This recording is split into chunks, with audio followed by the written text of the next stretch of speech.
Are you experiencing back pain that you can't get rid of? Getting migraines, vertigo, having trouble sleeping, and/or brain fog? Do you feel like your medical doctor doesn't understand your condition? Blair Chiropractic might be the solution you've been looking for. If you've ever been skeptical about this, the two doctors you're about to listen to were even more skeptical than you were when they looked into chiropractic work. But fear not.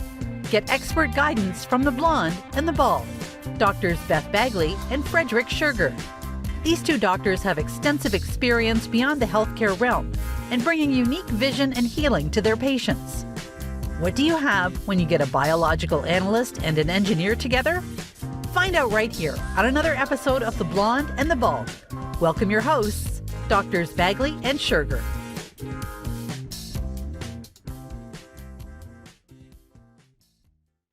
Good evening, Dr. Bagley. How are you doing this fine evening? I'm great. How are you doing, Dr. Schurger? I'm doing excellent. Folks, welcome to The Blonde and the Bald. This is episode 25, if I'm not mistaken.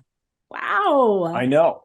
We got to this point very quickly and very easily, probably because we like to talk and we like to talk to each other, and we've got great stories, or at least you do. And I sometimes have a good story that I can interject. Oh my gosh.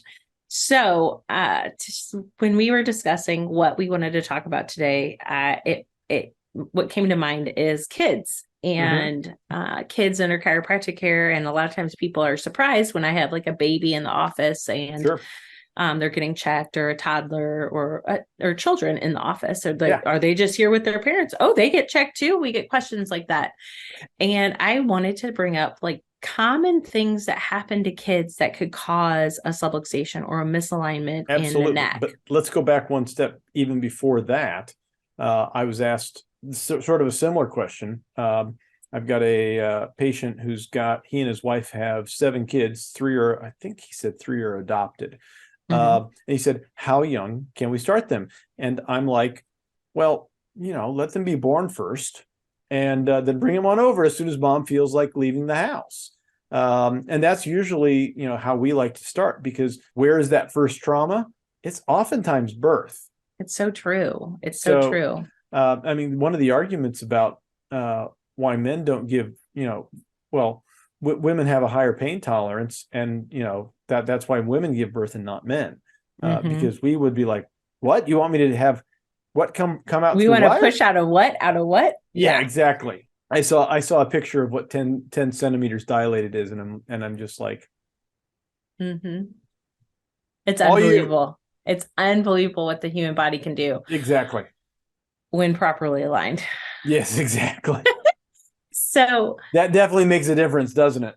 It is. So we talk about the first trauma, even on what we call, not to make people mad, a normal birth. We're talking about a vaginal birth where the mom's pushing the baby. There's no intervention on the baby. The baby just comes out. There's still stress on the neck. Now, this is a natural stress that the body, like the baby's body's meant to take some of these compressive forces. But what a baby's body isn't meant to do is the distractive forces. And that's when we get into the interventions that happen. And again, interventions are necessary. I am not saying, I thank God for C-sections. Thank God for these interventions. We've saved babies and mothers' lives doing these. But a lot of times what we're missing is who's checking this child afterwards. Right. Yeah, their APGAR score is okay after 20 minutes. Great. Glad for it. Right. But 2 days later, when the baby can't turn, their head's like tilt to the side, we have something called torticollis, or the baby doesn't latch correctly, or 3 months down the line, this baby just keeps getting ear infections. People aren't checking what happened with the distractive, meaning pulled apart forces that happen to the baby when an intervention like a suction, vacuum suction, assisted birth, forceps, which they don't really do anymore. They occasionally still have C-section births. So let's start with a C-section birth, because that's one I know a lot about, because I was a C-section baby. So I don't remember it. I don't know if that's pretty common. But I do know what a C-section looks like. If you've never seen what a C-section looks like, I highly recommend not to look because it's awful. But if you're really interested, you can find videos on the internet. And again, why they put the sheet up is because it's pretty awful. They're doing it fast. They're cutting the smallest hole they can, unless it's an emergency, the smallest hole possible on the mom. And then they're reaching inside to the baby's head, if that's what they can grab, which usually it is. And they're distracting the head up, pulling out of mom. And typically the OB's fingers are around the occiput of the baby's head. So they're around the head, Yeah. And those distractive forces are not what the baby was meant to hold.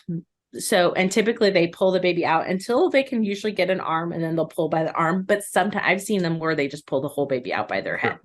Sure. So, and yeah, babies are resilient, and maybe that baby's totally fine. But I think for a lot of people, that is their first misalignment. And I think that was mine. And that's very well possible, because I remember, and this sounds very gruesome, folks, so, we're not advocating for this. I don't think it was Dr. Gutman who did the study, but there was a doctor that did a study looking at a bunch of stillborn babies. And the question in mind was, how much force does it take? And again, this is gruesome, so here's your trigger warning. How much force does it take to either decapitate a baby's head from the body? Yeah. And again, they did this test on stillborn children, and probably back in the 40s and 50s, before some of the rules and regulations that exist today came about. But that would either cause a decapitation of the baby, which would be the really extreme case, or at the very least a tearing of the spinal cord. And I want to say, we would call it internal decapitation. Yeah, that would be an internal decapitation. Either way, bad. You're not coming back from either one of those situations. And that force was something like, I want to say, because you've got these spring force pulls. I want to say that force, and again, folks, I'm sorry because I'm quoting this off the top of my head. It's been years since I've looked at that stat in particular. But they were saying that force was like around 110 pounds of pulling pressure to create that kind of decapitation situation. So the doctor figures this out in the morgue, and then goes around to all of the OBGYN docs who are delivering babies and said, here, pull at 110, and just to get a feel of what it was, and then ask them, compared to that, how much more are you pulling to deliver a baby? And it was commonly said that they were pulling much more. Now, how much, they didn't really test that out. They can't test that. Yeah. They can't, well, they could potentially, but still the question becomes, where is that dividing point? And this is why natural birth is ideal. And there are two categories, a normal non-traumatic birth, and there's a traumatic birth type situation. And again, and we need to come back and revisit APGAR, because it's been a long time since I've I've looked at that number. I think it's a 15-point number. And I think you want a higher APGAR score, if I'm not mistaken. I think you're right. Yeah. But in either case. Okay. The APGAR score is based on a total score of 1 to 10. The higher the score, the better the baby is doing. After birth, a score of 7, 8, or 9 is normal, and is a sign that the newborn is in good health. Yeah. And that's what we're looking for. I mean, and the things, do you have the description of what are some of the things they're looking for? Because I know like a cyanotic baby, blue baby would be respiration, crying, reflexes, irritability, pulse, heart rate, skin color, muscle tone. Yeah. So you want to see all of those things, and skin color would be an indication of cyanotic, yes, or blue, or not getting enough oxygen. Mm-hmm. So, but again, when does, what constitute a normal birth, and when does it become a traumatic situation where there's been a lot of stress on baby and mama, to be quite honest. Mm-hmm. And a C-section is automatically a traumatic birth.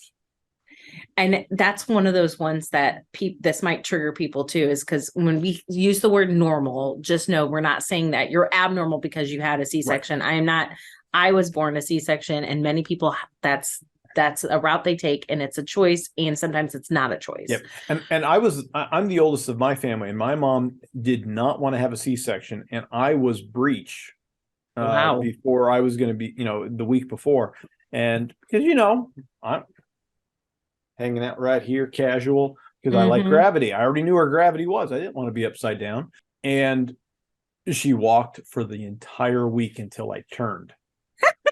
Smart mama. Yes. And she didn't have to have, she had 6 of us, and she didn't have to have any surgical interventions for us kids. So, and I wasn't even the biggest one. My brother Joe, who's number 5, he was big. Yeah. So for my mom, this was 1981. Yep. And she was an old mom, right? Which she was 33. Right. Excuse me. So she was 33 years old, and that was considered an old mom back then. Right. And because she was old, they wouldn't let her have a vaginal birth. Oh, wow. They didn't give her a choice. They said, you have to have a goodness. C-section. That's crazy. Right. So I think we've come a long way since then. Shoot, maybe not far enough, but there are mothers still. in their 40s and their 50s Absolutely. that are giving birth sometimes for the first time, which is sort of crazy. But no, that's it is a different world than it was back in the 80s. That's for sure. I mean, I don't know about your mom and your delivery, but for mine, I think mom and I were in the hospital for about 5 days. And by the time my brother Joe came out in 86, it was just like, oh, you're okay? Nothing's wrong? Go home. Get out. Oh, it's fine. I mean, there wasn't, I don't think there was even I think she fought for an overnight for one of them. Either Joe or Jim, one of the last 2, she's like, no, I'm staying. I need a moment to rest. Yeah, because there were when 4 you go or 5 home, of us you got at home. already at home to Exactly. Yeah, so that's I just want to say that, if you've had a C-section birth or you were born that way, you're not abnormal. When we say normal, we're talking about vaginal, how the body was meant to do its thing. Yeah. But I do agree, every C-section birth is a trauma to the baby and the mom, because it's cutting on the mom. Exactly. So it's something that we need to talk about, and we need to check these babies that were born that way. Exactly. They might be fine. Honestly, most babies I check are fine. But when they're not, this is the checking that we do is we check to see, how their body is functioning. Because they can't tell us that they hurt. They might be, upset or something like that. They can't tell us that they're hurt. We can see symmetry or asymmetries in their face, and we can check leg lengths on babies, which is pretty cool. And if you and sometimes it's leg length. Sometimes I like to. I was taught at one point in time, check the muscles on the back, just above. Just on their lower back, and if they're tight on one side, usually that's the side that's drawing up. That would normally be a short leg for people, and then you can sort of see, you can turn their head left and right like we would do for an adult, and we can feel that just sort of melt as they turn their head one side to the other, and that sort of dials us in to which side we need to be looking at the very least as a starting point. Yes. And oftentimes that, especially as a baby, that first adjustment is push. Yes, it's so gentle. And then all of a sudden they just relax because that's all they needed. And they relax and poop. They relax and poop. And this is, one of my favorite stories. And I don't know who told me this because I didn't hear it from the doctor himself who shared this story. But this was Virgil Strang, yes, who used to teach at Palmer College for a while. He was president up there, and he would always wear a 3-piece suit all the time. I mean, throughout the office, when he was practicing, and I think he was a toggle HIO, upper cervical guy in his practice. But he basically said, if you want to practice with children, you have to understand that they are going to burp on you and puke up. They're going to poop on you, and they're probably going to pee on you. And sure enough, he adjusts the baby, and the baby does all 3 on his 3-piece suit. Yep. I understand why a lot of docs like to wear scrubs or, very Yes. simple clothes, opposed to, I just like I like my vest. So I like my polo, especially in the Mhm. summer with that short sleeves. I get that. I've got the AC on here, so it's Oh, gotten I've got hot the AC already. on too. Yeah, it's gotten hot It's already. hot. Well, It's hot. yeah, and you've got all that sun coming in through your window. That's what That gets actually, extra that's hot. why we're in a different room today. If you're watching on YouTube, I'm in a different room today because the front room of my building gets so hot in the afternoon. So, I mean, you could probably, rent that out as a sauna room. oh, I think you could. I think Yeah. you could. So Yeah. honestly, Yeah. maybe we'll add a new I feature was to the gonna office. say, 20, It's the sauna room. $20 a visit for 20 minutes. Yeah, that sounds There you go. fair. Uh, So babies, right? right. Why we adjust babies or we check babies is because if we catch a child before their body has processing problems with the misalignment that has occurred, we can catch things before they're, like you'll start seeing like, oh, my baby, she crawls weird. She just uses one leg. Right. So, Yeah. that's super cute. No, a chiropractor looks at it and they goes, whoa, why got a is that problem. baby just pushing off Yeah. with one leg? Something's not right. And that's that's 6 or 7 months down the line. I mean, I could even say even sooner, where they're not sleeping right. They're not latching to mom for nursing. Mhm. They are not pooping right. Yep. My buddy's son didn't latch for 7 months. Yeah, that seems right. So she never let down. So that never happened. What was the next thing? He wouldn't sleep. He was colicky to the nth degree, and mom and dad weren't sleeping either. And they had to actually drive him around the block. I think I've told this story before in the podcast, until he would calm down. But if they stopped or something stopped them on the way back, he'd be back up and up all night. So there was, they figured out a system to do it. But, quite honestly, tonight by 9:30, I'm going to be tired. I don't want to go out and, do anything. I don't want to leave the house. And parents shouldn't have to do that. And they were doing this at 10:30, 11 o'clock at night. And a baby should already, honestly, most babies should be asleep by 8:30. Exactly. Yeah. And if not 7:30. They sleep a long time, or they're supposed to. Yeah. Some of them will get up to feed once, but that's typical of a baby. So these are just the early things that, we should think, it shouldn't be a thought that these are a problem to begin with. But then, like you said, later on, they start crawling weird. Isn't that cute? Or they always, every picture you take of this child, they're so cute with their head turn. Right. Their head turn. But they're always turning the same way. And it's always stuck, and it's just not, and they're not. That's not cute. Or, as I've got a lot of Amish patients, and the first thing I ask the mothers is, how are they nursing on both sides? Because oftentimes this can be a bigger problem. One side only. Yeah. And mom doesn't like that, because mom needs a break. Yeah. And so that's because they'll have problems turning their head, or one side, it's uncomfortable. So of course the baby's like, I'm uncomfortable on this side. I don't want to eat like this. Yeah, exactly. Or indigestion, and the list goes on. The immune system stuff starts kicking in as early as a couple of months, because ear infections will have the potential to plague a child for their entire life. Now, not to say that any intervention is going to get an ear infection away. Let's be honest. Let's talk facts here as far as ear infections go. When a child has an ear infection, it doesn't matter if you give them the best chiropractic adjustment ever, antibiotics, which don't work because most ear infections are viral to begin with, or an antiviral. It's going to take about 2 to 3 days, usually maybe 4 to the offset, for the inflammation to die down on their own. That, what a lot of people have, what a lot of the literature is suggesting is any intervention is not going to solve the problem. It's going to make the parents feel better when they can give the child an antibiotic. But the research shows that a child who's given an antibiotic for the ear infection will have monthly ear infections, or at least more frequent ear infections right off the bat. Whereas a child that is adjusted, and the one study, they had over 1,000 participants that were looking at these two situations, the children that only got adjusted had very few.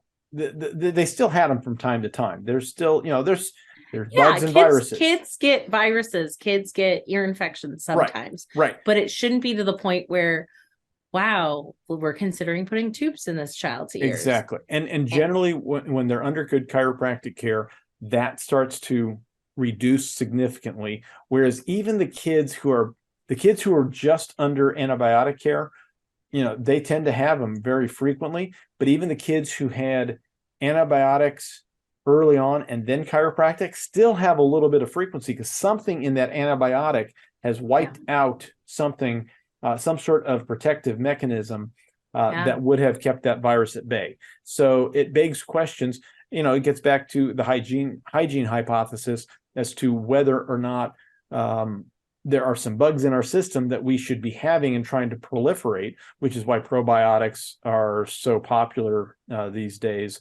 Some companies just the orthomolecular have I think like 16 different probiotic mixes. So lots of stuff going on in those early days, and it just that's just immune function going on. Yeah.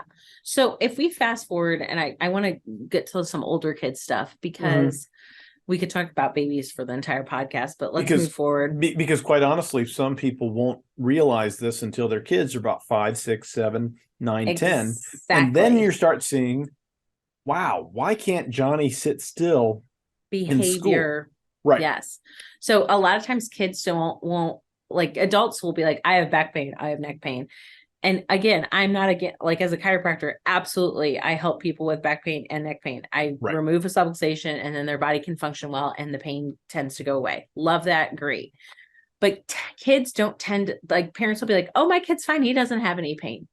Right. Yeah. But why is he below reading level? Right. And your kid's not dumb. Your kid just can't concentrate.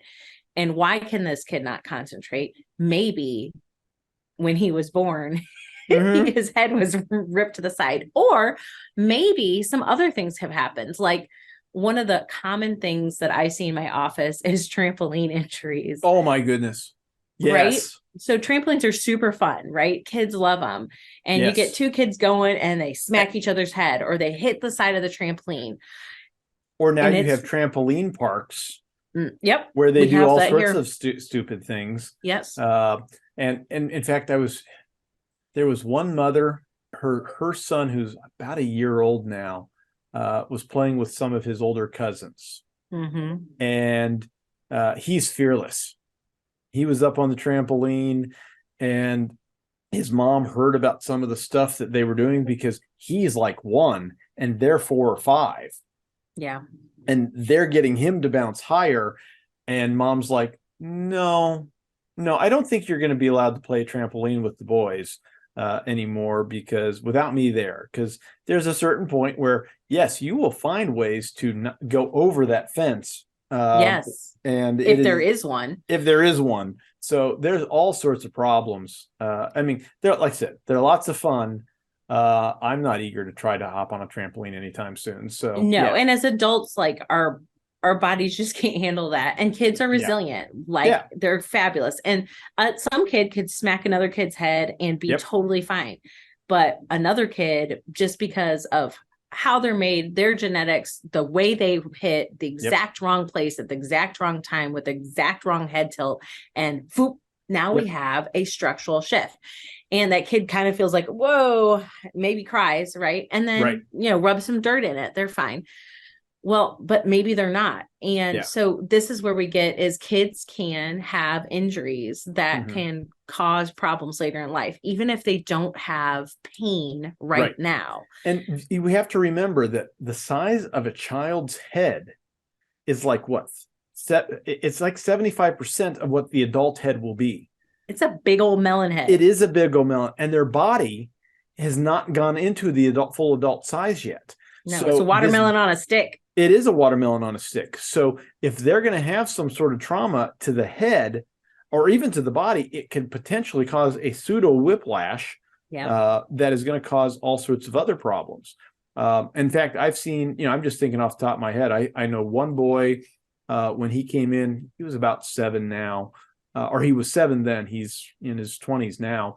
Wow, But you're old. he had a reverse cervical curve. I mean, his head was so far forward. Oh, poor guy. And within, I don't know how many months. I think I took a new set of x-rays, maybe about 3 or 4 months out, but his curve went back to a normal curve afterwards. Woo! And his grades went up, and Yes. he was better focused.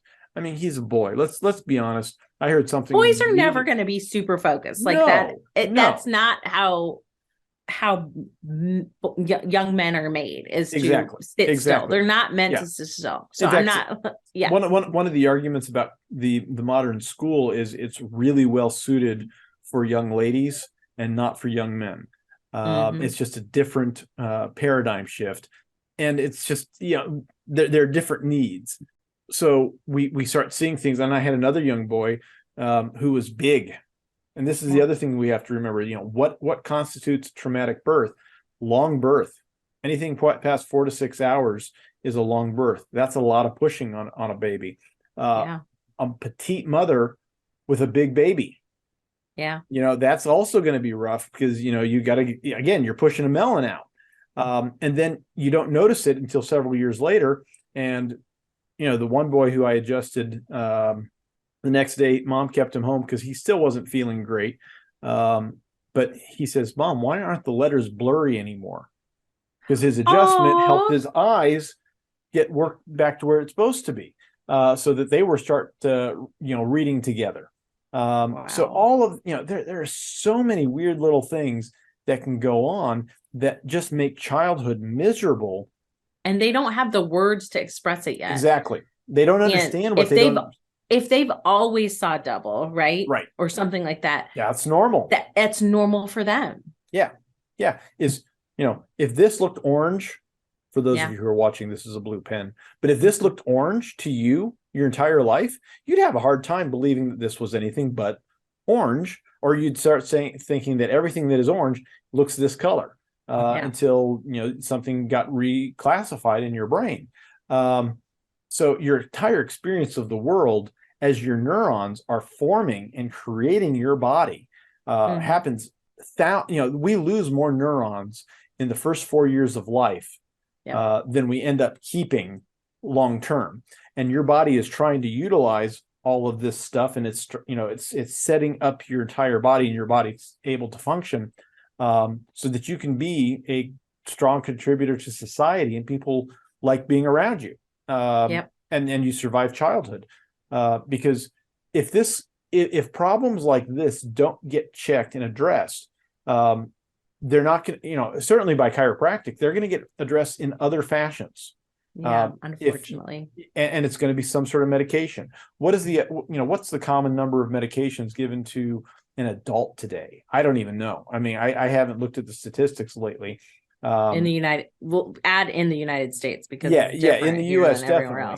But it's not uncommon for people who have at least 3 medications going into early adulthood, and certainly into the high school years, into the teenage years. So many people are on multiple medications already that's causing other problems, and crazy. And I'm jumping.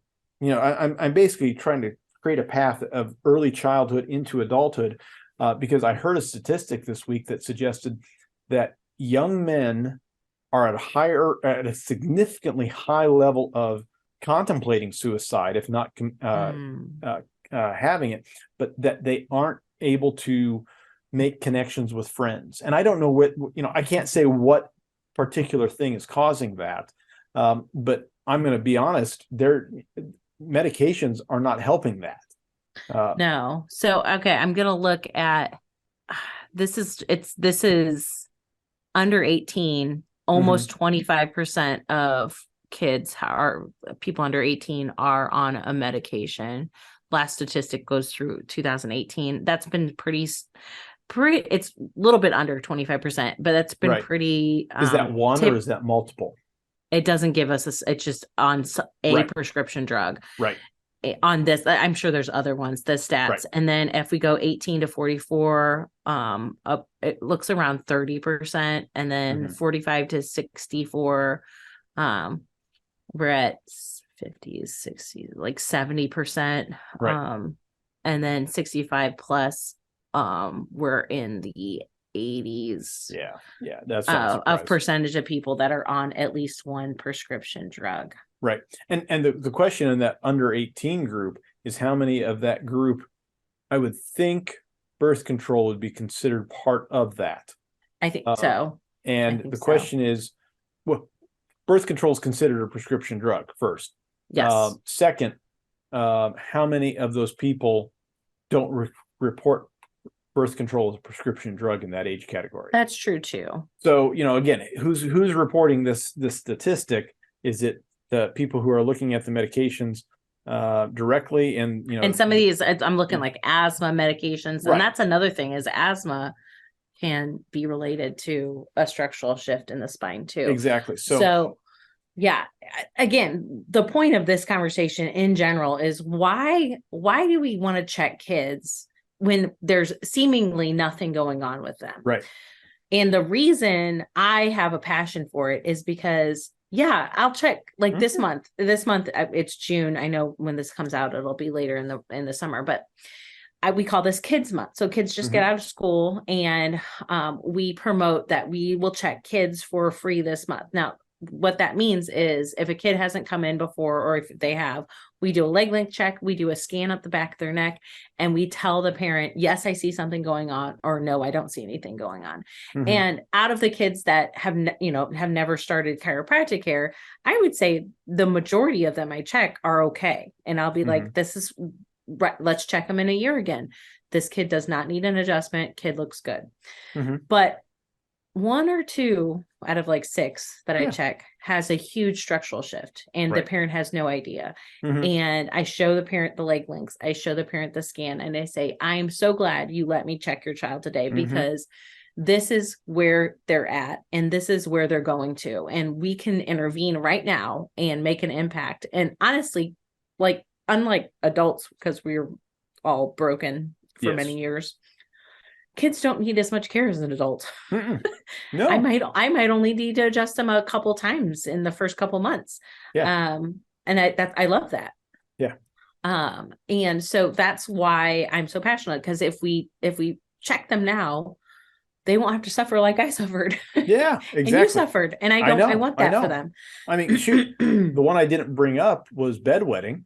Yes. And that's a big one. Yes. And I suffered with that growing up. And then when I had my concussion in my snowmobiling accident, this prescription, which is almost, this might be the identical prescription that I had 6 to 9 months after that concussion. Who knows? I'm still waiting for my vision to revert back to normal. But maybe I should stay off my phone for that one.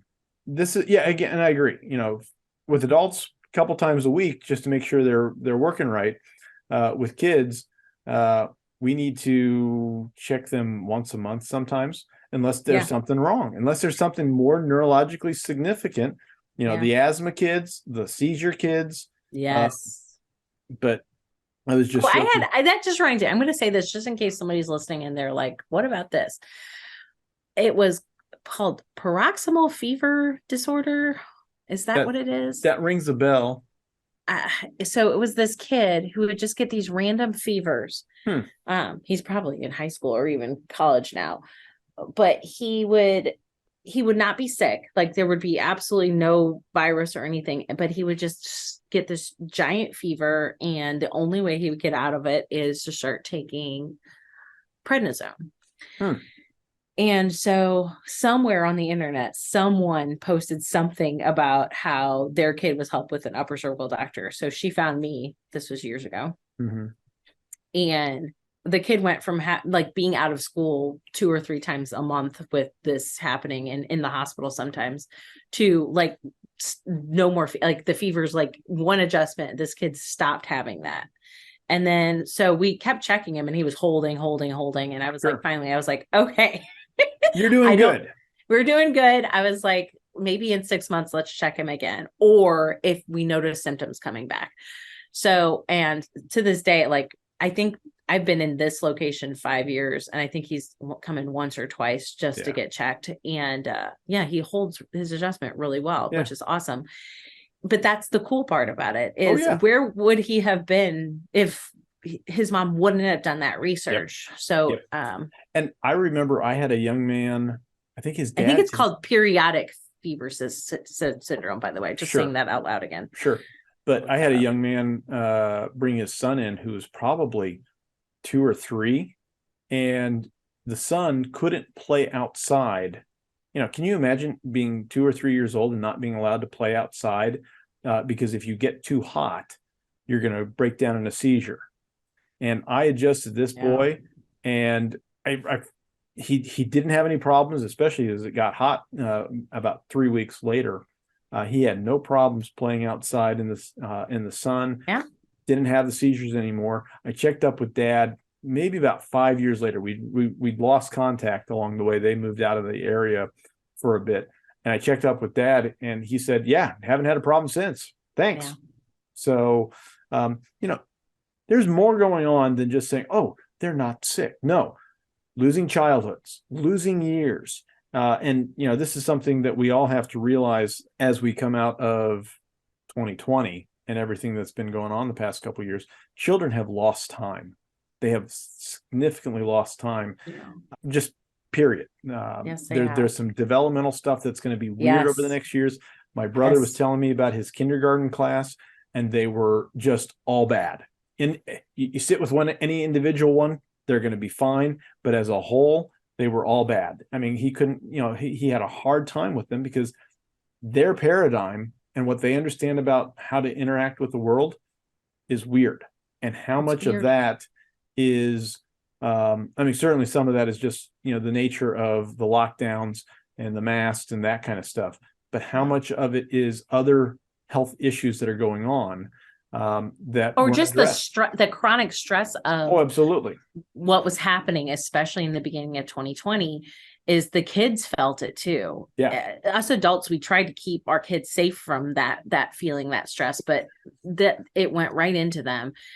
And chronic and repeated stress will absolutely affect neurologically how a kid is, and add a subluxation to that, or maybe that causes a subluxation, that misalignment. Wow, these kids have a rough time. And to take any time away from a child, quite honestly, I think that is a cardinal sin is what comes to mind. It was disgusting. It is. So we need to let children have every opportunity to have the best possible lives they can have. And that's why we're here. That's why we do what we do. That's why we love seeing kids. And like I said, I like to get them in as soon as possible, and then make sure mom's doing good too. Absolutely. If somebody's like, who's the youngest patient you ever adjusted? I was like, about 4 hours old. Yeah. I've had about 4 hours. I've had a couple day old, let's see. Yeah. Most of them have been a couple days old because, it's just a matter of, like I said, how soon does mom want to get out of the house? And that's or it. Some of us will go to them. Yes. So, and I'm not against that. I don't do a lot of house calls. I have for people that have been stuck in places, but I will do that for a baby. Yes. I don't disagree with that. They're a whole lot easier to figure out than an adult. And and we don't need a special table to adjust them. Like we both utilize a side posture toggle table that has like a little clicking headpiece on it. And it's pretty necessary. Or we have ones that we can kind of take with us places, if just like headpieces, but that's not great. Our tables are very necessary for the type of adjusting we do, but for babies, not so much, because we just use a little finger touch and babies are easier. Young kids are easy. My problem is my only problem is kids love me between 0 and 6 months. Then something flips. Stranger danger. Very much so. From 6 months to about 2 years. And I've got one young man who he is just over 2, and he does not like, he is not happy to see me. So I check him as quickly as possible with mom and dad helping out. And I think last time I'm like, "You're good." And he's still, tears are coming. "I'm good. Oh, I'm good. Bye-bye." But I know. And I don't know if you it's never just know. No, but, that's just their age. But that's the age. Yeah. And sometimes when we poke on something, it is not comfortable for them. Isn't. Yeah. I mean, and now they might not express they it as relate pain, but that. it's not it's still they painful. relate that as, "Oh, that doctor last time they poked me, it hurt a little bit." Yes. And I don't want to get poked again. And Exactly. I get it. Yep. And they don't understand that we're trying to help them. So yeah, there's a little stranger danger, not fun time in the toddler years where we see patients. I love the babies. I still love those little kids too, but they sometimes really don't want to be there. And then right around 2.5, 3 for me, those kids start loving me again. So I know that we go into like a little cycle. It's like I said, for me, it's that 6 months to 24 months. They want nothing to do with me. And then afterwards, they're like, I remember one boy, he holds like a champ. I don't think I've had to adjust him for 2 years now, but early on, it was pulling teeth. He did not like me. Like I said, now he's been holding for 2 or 3 years. He's about. See, he doesn't like you so much that his atlas is holding in place. Exactly. And sometimes I'm okay with that kind of obstinate attitude. So any case, I think that's a great place for us to wrap up. It sure is. So Dr. Bagley, where can they find you? They can find me in St. Louis, Missouri. We're on the west side. You can find our website at precisionchirostl.com. And I am at Keystone Chiropractic in Springfield, Illinois, KeystoneChiroSPI.com, and we're on all the socials as well. We will be back. We might have a slight hiccup in our weekly publications here, just for those people who are like, "Where did you go?" We'll call it summer 25? Break. We might call it summer break. It might not be that long, but just so you're aware that is sort of a game plan. We might take a week or 2 off before we get back on the road, but I suspect we're going to have several episodes coming out. Like I said, this should come out in July, I believe, and then we're going to be back late July, early August if we're not back within a week. So we'll figure that out. Don't worry about it. Enjoy listening. Don't miss us too much. Do not. And folks, we'll see you soon. See you next time, guys. Bye. Bye.